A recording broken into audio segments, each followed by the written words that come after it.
Hi, this is speech language therapist Tara Armstrong. Today I'm going to talk a little about categories and why learning the names of groups of things is important in the development of language. Then I'll talk about some easy ways that you can help your children strengthen this skill at home. As children learn to talk, they naturally start using words to organize what they know about the world. Maybe every animal is doggy, every drink is wawa, and every color is yellow. As they learn more words, we teach them about groups like animals, drinks, and colors. We say, "What color is this?" "Good, it is a blue ball." And "That's a kitty, not a doggy." A kitty and a doggy are both animals. This is the very beginning of an organizing system that they will use for their whole lives. I'm going to use the example of a kitchen. Anyone who has ever used a kitchen knows just how important it is to have a system of organizing all the stuff. There's a drawer for utensils, a shelf for plates, a section for pots and pans, and so on.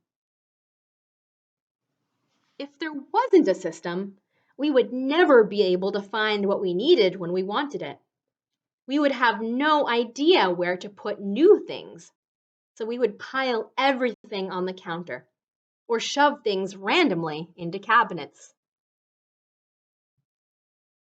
This is the same with words and ideas in our minds. We learn best when there's an organized way to store new information. We also remember best when our words and ideas are organized into groups. Some children need a little more help with learning how to make groups in their brains. These may be children who are learning new words a little more slowly than you would expect. Children who seem to struggle to remember words that they have learned, or children who have a hard time describing things.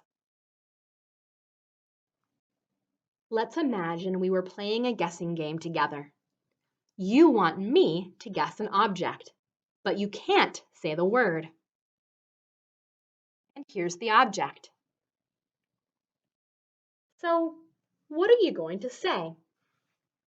Most people would say something like, "It's a fruit.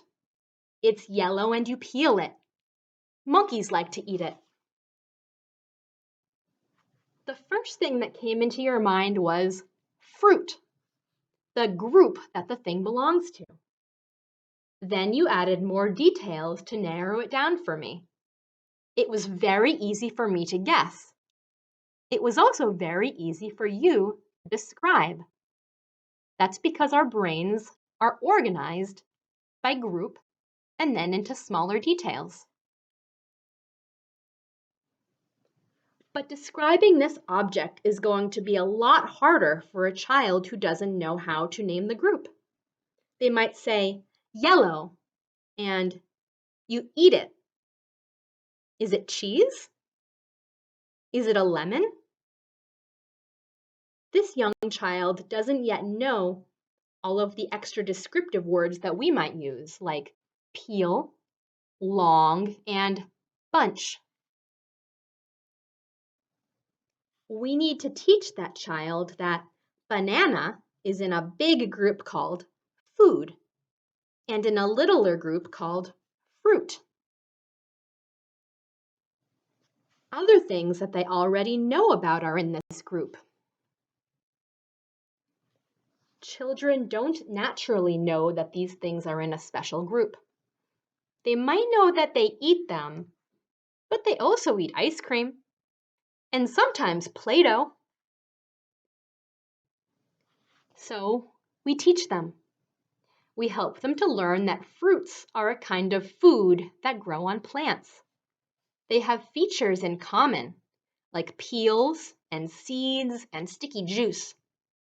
We bring them to the grocery store and show them that they are found in a special section there. We help them learn these group words by practicing. I might show these things and say, "What are these?" Yes, they are all fruits. I can say, "What else is a fruit?"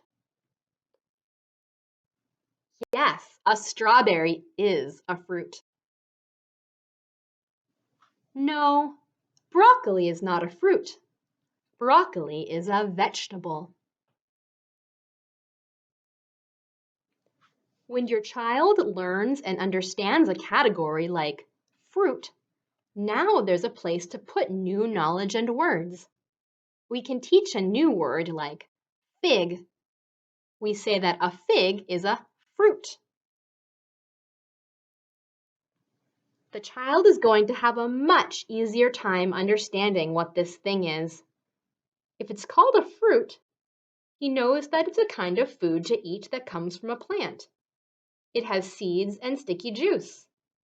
It can taste sweet or sour. Your child is going to think about the other kinds of fruits that he or she knows about. The child is going to have an easier time remembering the word fig because there's a place to put that word and a way to practice it. Name 3 fruits. Remember that one that is purple? We tried it this morning. Kids really do love categories. It feels good for them to be able to organize what they're learning about the world into groups. Have you ever met a young child who knows the names of all the dinosaurs? I don't know what a diplodocus is, but I bet I can introduce you to a 4-year-old who does. It's easy to practice categories at home.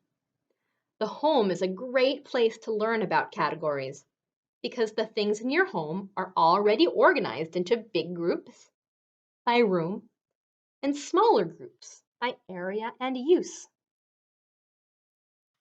The spoon is a kitchen thing. It is a utensil. The couch is a living room thing. It is furniture. Here are some different ways to practice categories at home. The simplest is name the category. You might put out an apple, orange, and a banana and say, "What are these?" These are all fruits. The next harder thing is listing items in a category. So, tell me 3 different kinds of furniture. Bed, chair, couch. To go a little harder, you do what doesn't belong. So I might put a carrot, broccoli, and a fork on the table and say, which one is different? That's right, the fork is different.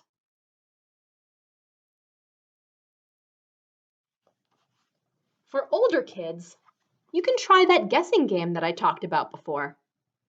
Just think of an object and name the group and some details. I'm thinking of a toy. It's round and it bounces. I'm thinking of a dessert. It's cold. It comes on a stick. When they're ready, maybe it's even time for your child to think of the object themselves. You can help by asking WH questions like, what is the group? What does it look like? What do people do with it?